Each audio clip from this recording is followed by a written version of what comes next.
আসসালামু আলাইকুম রহমতুল্লাহি ওবরকাতুহু।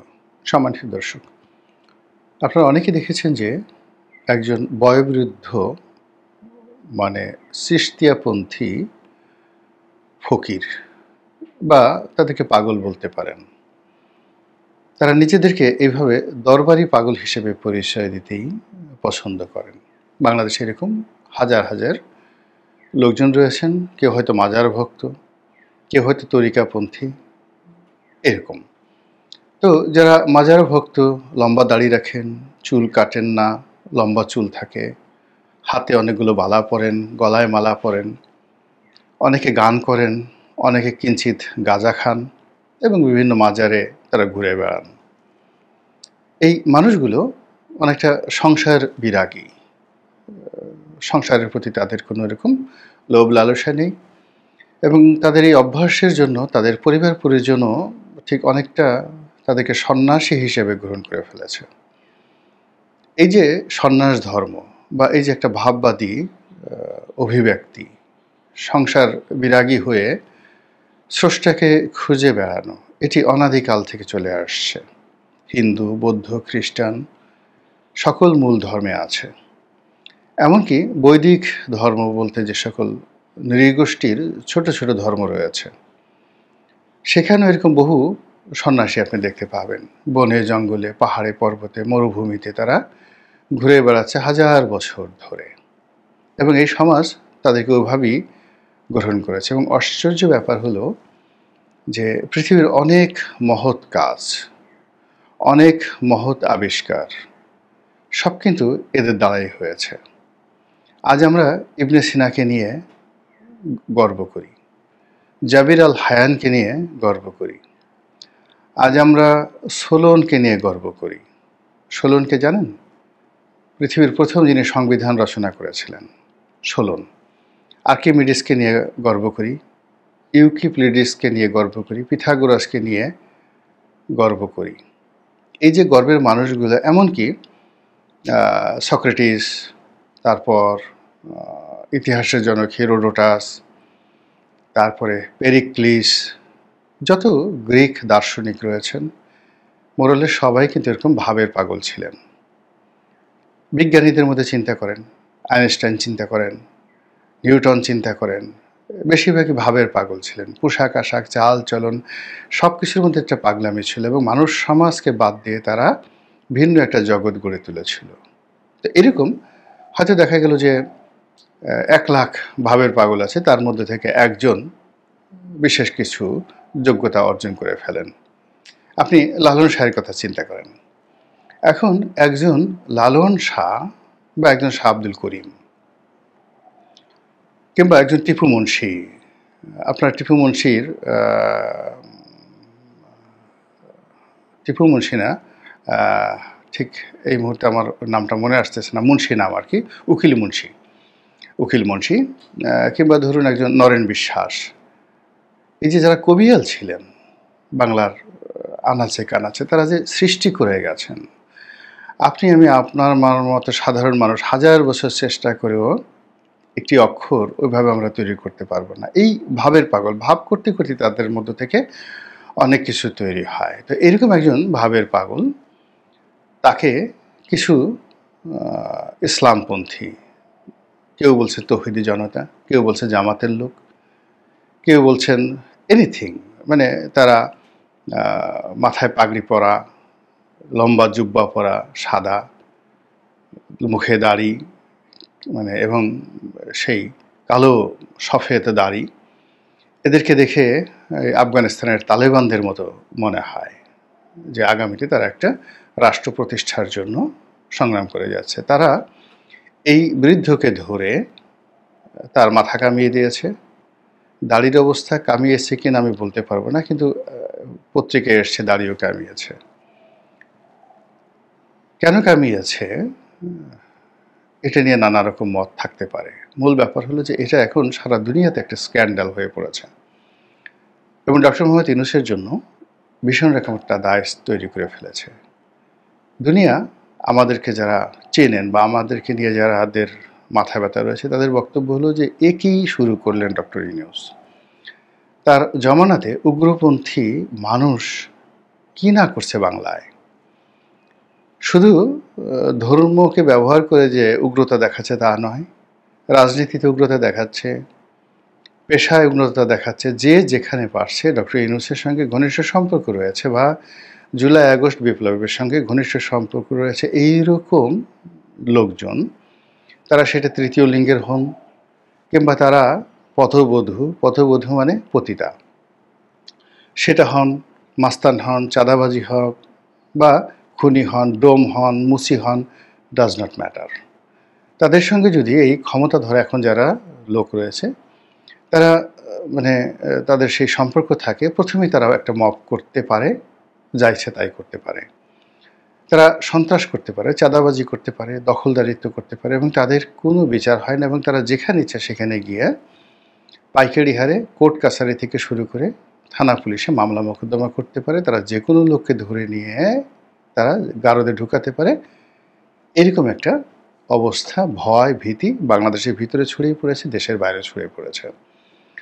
২ নম্বর হলো যে এই সময়টিতে যারা ইসলামপন্থী বিশেষ করে তাদের যে বাড়ন্ত বা তাদের যে উগ্রতা এবং তারা যে সকল কর্মকাণ্ড করছেন তাদের মধ্যে ইসলামের যে বিনয়, ইসলামের যে ভদ্রতা, ঔদার্যতা, এই সব জিনিসগুলো উবে গেছে, চলে গেছে। তো এরা এখন যে কথা বলছে, অহমিকা দেখাচ্ছে, এরা যে জোশ দেখাচ্ছে, এটা বাংলাদেশে আমরা কখনো, আমি তো অন্তত আমার এই ক্ষুদ্র জীবনে আমি কখনো দেখিনি। তারা সবসময় ইসলাম বলতেই গ্রামের সবচেয়ে সহজ সরল ভদ্র নম্র মানুষটি মসজিদের ইমাম নামাজ পড়াচ্ছেন, আজান দিচ্ছেন, তারও আগে উস্তাদ যে আমরা বলতাম তিনি কোরআন শিক্ষা দিচ্ছেন, বাড়িতে বাড়িতে মিলাদ পড়াচ্ছেন এবং সমাজের কোনো বিচার সালিশ কোনো কুটিলতার মধ্যে তারা যেতেন না। মানুষের বিপদ আপদে ঝাল দিতেন, ফুঁক দিতেন, দোয়া করতেন, এরকম একটা অবস্থা।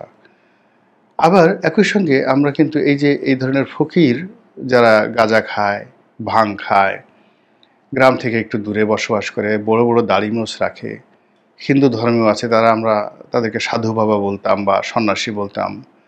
মুসলমানদের মধ্যে যারা আছে তাদেরকে আমরা কিছুই বলতাম না, এভাবে বৈরাগী ঘুরে ঘুরে বেড়াতেন, তাদেরকে আমরা বৈরাগী বলতাম। কিন্তু এখন যেটা হলো যে বৈরাগীর জায়গায় আছে, কিন্তু মাজার কেন্দ্রিক কিছু ২ নম্বরী ব্যবসা গড়ে উঠেছে, এতে কোনো সন্দেহ নেই। তার সঙ্গে সঙ্গে ওই যে ইসলামপন্থী যে সাধারণ নিরীহ মানুষ ছিল তাদের মধ্যে এখন কেউ খেলাফত প্রতিষ্ঠা করতে চায়, কেউ এমিরাত প্রতিষ্ঠা করতে চায়, কেউ যাকে বলা হয় খোলাফায়ে রাশিদিনের মতো বাংলাদেশে একটা শাসন ব্যবস্থা গ্রহণ করতে চায় বা প্রতিষ্ঠা করতে চায়, কেউ ইখওয়ানে মুসলিম, কেউ মুসলিম ব্রাদারহুড, কেউ তুরস্কের একে পার্টির মতো একটা বিপ্লব ঘটাতে চায়, কেউ পাকিস্তান নামক রাষ্ট্রের সঙ্গে একতাবদ্ধ হতে চায়, আবার পাকিস্তানি জমানায় ফিরে যেতে চায়, পাকিস্তানকে তারা দুনিয়ার সেরা রাষ্ট্র মনে করে। এই যে ধর্মপন্থীদের যে উগ্রতা, এই গত ১ বছরে, আগে ছিল লুকায়িত সুপ্ত, কিন্তু গত ১ বছরে যেভাবে বেড়েছে তাতে করে দুনিয়ার যত পত্রপত্রিকা রয়েছে, মিডিয়া রয়েছে, সামাজিক মাধ্যম রয়েছে, সেখানে দিদারসে বাংলাদেশের এই উগ্রতা নিয়ে ভীষণ রকম নেতিবাচক খবর ছাপা হচ্ছে এবং তার ফলে বিশ্বে আমাদের যে সম্ভাবনার দরজাগুলো আছে সেই দরজাগুলো ধীরে ধীরে বন্ধ হয়ে যাচ্ছে। অনেক দেশ আমাদেরকে গ্রহণ করতে চাচ্ছে না শিক্ষার্থী হিসাবে, বিদ্যার্থী হিসাবে, বুদ্ধিজীবী হিসেবে, ট্যুরিস্ট হিসেবে পর্যটক হিসেবে কেউ আমাদেরকে অনেকেই গ্রহণ করতে চাচ্ছে না। পৃথিবীর অনেকগুলো দেশের দরজা আমাদের জন্য ইতিমধ্যে বন্ধ হয়ে গেছে এবং বিশ্বের অনেক নামকরা যে ঋণ দানকারী প্রতিষ্ঠানগুলো তারাও আমাদের জন্য তাদের দরজা বন্ধ করে দিয়েছে এবং কি যে মারাত্মক অর্থনৈতিক চাপের মধ্যে আছি আমরা, কেবলমাত্র ব্যাংক সংশ্লিষ্ট, অর্থ সংশ্লিষ্ট, ব্যবসা বাণিজ্য সংশ্লিষ্ট যারা লোকজন তারা ভালো বুঝতে পারেন। তো যেটা বলছিলাম, এই যে সাধু বাবা, তার এই বিষয়টি নিয়ে বিবিসি থেকে শুরু করে প্রথম আলো ঢালাও রিপোর্ট করেছে এবং যেভাবে তিনি আল্লাহর কাছে বিচার দিয়েছেন, যেভাবে তার অসহায়ত্ব প্রকাশ করেছেন, এটি প্রতিটি মানুষের হৃদয় ছুঁয়ে গেছে। এই কাজগুলো কেন হচ্ছে? এটা তো বাংলাদেশে কখনো হয়নি। আমরা কয়েকদিন আগে দেখেছি, এই সরকার আসার আগে একটি সংগঠন রয়েছে যারা ভবঘুরে এবং মানসিক ভারসাম্যহীন কিছু মানুষকে এইভাবে তারা ভালো পোশাক দেয়, তাদেরকে গোসল করায় এবং তাদেরকে দাড়ি চুল কামিয়ে দেয়। এর কারণ হলো ওটা একেবারে অ্যাবসলিউটলি মানসিক ভারসাম্যহীন পাগল প্রকৃতির মানুষ। তো সেই কাজগুলো কিন্তু আমাদের সমাজে নিন্দিত হয়নি, কখনো পত্রিকায় আসেনি, বরং আমরা সেই বিষয়গুলোকে যাকে বলা হয় প্রশংসা করেছি। আমি কয়েকটা ভিডিও দেখেছি দেখার মতো। সেটা ওই একজন ভবঘুরে পাগল একেবারে বদ্ধ উন্মাদকে ধরা হলো, তাকে জামাকাপড় পরানো হলো, গোসল করা হলো, সব মিলিয়ে করা হলো, এরপর তাকে ছেড়ে দেওয়া হলো কিছু টাকা টুকে দিয়ে। এই জিনিসগুলো আমরা দেখেছি। কিন্তু এই যে মাজার ভাঙ্গা, তারপরে পীরবাদকে ঘৃণা করা, বিশেষ করে নুরা পাগলাকে যেভাবে কবর থেকে উঠিয়ে পুড়িয়ে দেওয়া হলো, তারপর আবার এই মুরব্বির ঘটনা, যদিও মুরব্বির ঘটনা 4-5 মাস আগে ঘটেছে, কিন্তু এখন এটা সামনে চলে এসেছে। এটা আমাদেরকে নিদারুণভাবে লজ্জিত করেছে বিশ্বের মধ্যে, বাংলাদেশের মধ্যে একটা বিভক্তি তৈরি করেছে। এবং এই যে বাংলাদেশের যে সুফিবাদ, ভাববাদ, তারপরে সে বিভিন্ন তরিকাপন্থী, এখন যে ভদ্রলোক যাকে এই দাড়ি চুল কামিয়ে দেওয়া হয়েছে, তিনি নিজেকে দাবি করছেন যে তিনি চিশতিয়াপন্থী, খাজা মঈনুদ্দিন চিশতি রহমতুল্লাহ আলাইহির পন্থী।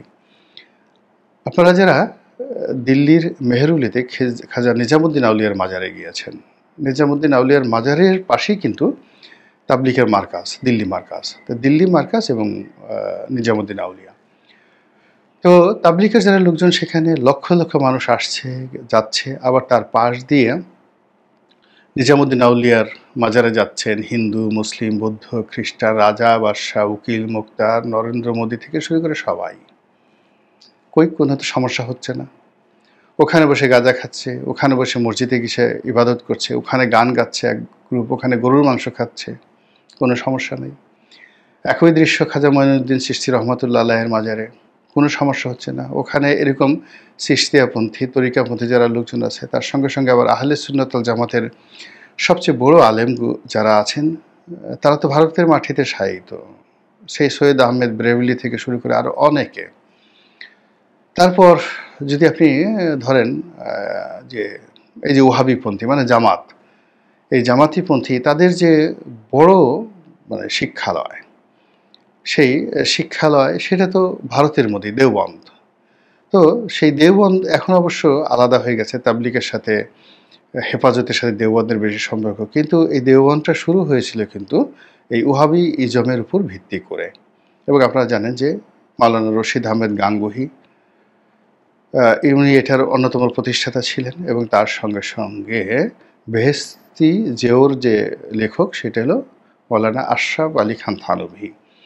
তো মৌলানা আশরাফ আলী খান থানভী, মাওলানা আবুল আলা মওদুদি মানে যিনি জামাতের প্রতিষ্ঠাতা তিনি, এবং রশিদ আহমেদ গাঙ্গুহি, ওনারা সবাই খুব ঘনিষ্ঠ বন্ধু ছিলেন এবং একই মতাদর্শী লোক ছিলেন।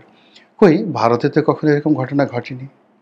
সেখানেও তো যাকে বলা হয়, আপনি দিল্লি জামে মসজিদে গিয়ে দেখেন, আপনি আপনারা বাইরে থেকে এখান থেকে যতই বলি না কেন, ওখানকার একজন মুসলিমকে আপনি পাবেন না যাকে বাংলাদেশের নাগরিকত্ব দিয়ে আপনি বাংলাদেশে আনতে পারবেন। মানে আমরা এখান থেকে যা কিছু শুনি, ইভেন আপনি কাশ্মীরে যান, আপনি কাশ্মীরের একজন মুসলিমকে পাবেন না যে পাকিস্তানের নাগরিক হতে চায়, সে স্বাধীনতা চায়, স্বায়ত্তশাসন চায়, কাশ্মীরকে আলাদা স্টেট হিসেবে রক্ষা করতে চায়, কিন্তু পাকিস্তানের নাগরিক হতে চায় না, বাংলাদেশের নাগরিক হতে চায় না। এমনকি বাংলাদেশের মানে কোনো কাশ্মীরি মেয়েকে আপনি আপনার ছেলের জন্য আনতে পারবেন না, কখন আনতে পারবেন না। এমনকি আপনার মেয়েকে আপনি কোনো কাশ্মীরের ছেলের কাছে বিয়ে দিতে পারবেন না। তো বোঝার চেষ্টা করুন যে একটা সমাজ, তারা নিজেরা মারামারি করছে, কাটাকাটি করছে, মসজিদ ভেঙে ফেলছে, আর অনেক কিছু করছে, কিন্তু ওখানে একটা জাতীয়তাবাদ এবং জাতীয় ঐক্য গড়ে তুলছে। কিন্তু আমাদের এই বাংলাদেশে গত 1 বছরে আমাদের যে ধীরে ধীরে অবক্ষয়গুলো হচ্ছিল, সেই অবক্ষয়গুলো একটা রীতিমতো ভূমিধস অবক্ষয় শুরু হয়েছে এই ডক্টর মোহাম্মদ ইউনূসের জমানাতে। এবং তিনি যা কিছু করছেন একমাত্র আল্লাহ জানেন তিনি কিয়ামতের ময়দানে কী জবাব দেবেন। কিন্তু আমরা রীতিমতো অস্থির হয়ে পড়েছি তার এই দুর্বল শাসনের কারণে। এবং তার সেই দুর্বলতার সুযোগ নিয়ে আমাদের সমাজে যে ভাতৃঘাতী সংঘর্ষ শুরু হচ্ছে, একে অপরকে আমরা যেভাবে বিশুদ্ধার করছি, এটা যে আসলে কতদিন চলে একমাত্র আল্লাহ রব্বুল আলামিন জানেন। আল্লাহ আমাদের সবাইকে হেদায়েত দান করুন, হেফাজত করুন। আসসালামু আলাইকুম ওয়া রাহমাতুল্লাহি ওয়া বারাকাতুহু।